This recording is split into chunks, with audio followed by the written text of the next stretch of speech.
Sibuyas, tsaka sili. Kay Balunan. So yeah, what's up mga ka-idol? Yan, another day, another food trip gala na naman. And ngayon magagawa tayo ng isang street foods food trip ngayon. At mayroon akong nakitang malapit dito sa amin na tindahan ng street foods. So huli kayo, samahan nyo ako at doon tayo magpo-food trip ngayon. Tara, let's go! Nandito tayo ngayon sa Happy Manok, La Huerta branch. At dito lang to located sa harap lang ng St. Joseph Home Subdivision sa Barangay La Huerta. At dito sa kabilang side, yan makikita nyo na ang Happy Manok. Dito nagsaserve sila ng lechong manok, liempo, inihaw na bangus. Mayroon din silang tindang sa mga sari-saring tinda rito. May mga lutong ulam. Kung tinatamad ka ng magluto, pwede kang bumili rito ng mga lutong ulam. At syempre, yung all-time favorite natin, mangga with alamang. At ito yung iba't ibang klaseng street foods na pwede mong pagpilian. So halika, samahan nyo ako. Tiki man time na. Let's go!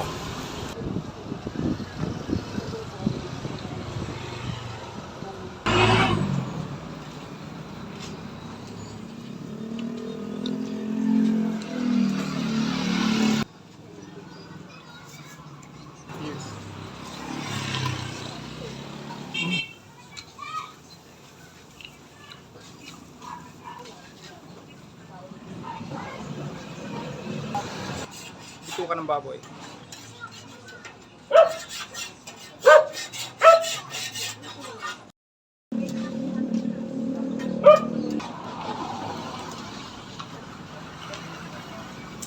Sarap ng suka, sarap ng isaw. Sarap oh. Pwede itong pang-ulam, pwede pang-pulutan kung anong gusto nyo. Available din sa kanila dito yung mga chicken inasal, meron din silang mga liempo, meron silang inihaw na bangus. Cheers.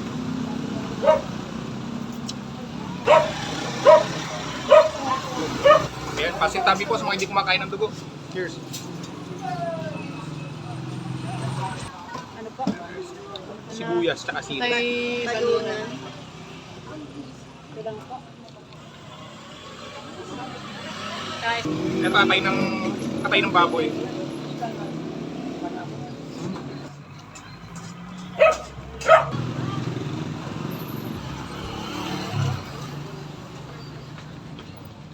Tenga ng baboy.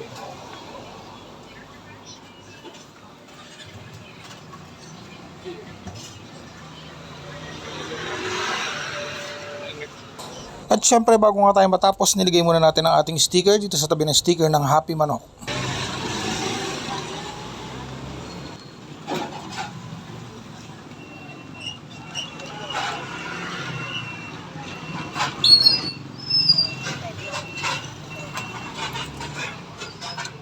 So yan, dito na natin tatapusin ang ating quick merienda food trip dito lang sa Happy Manok.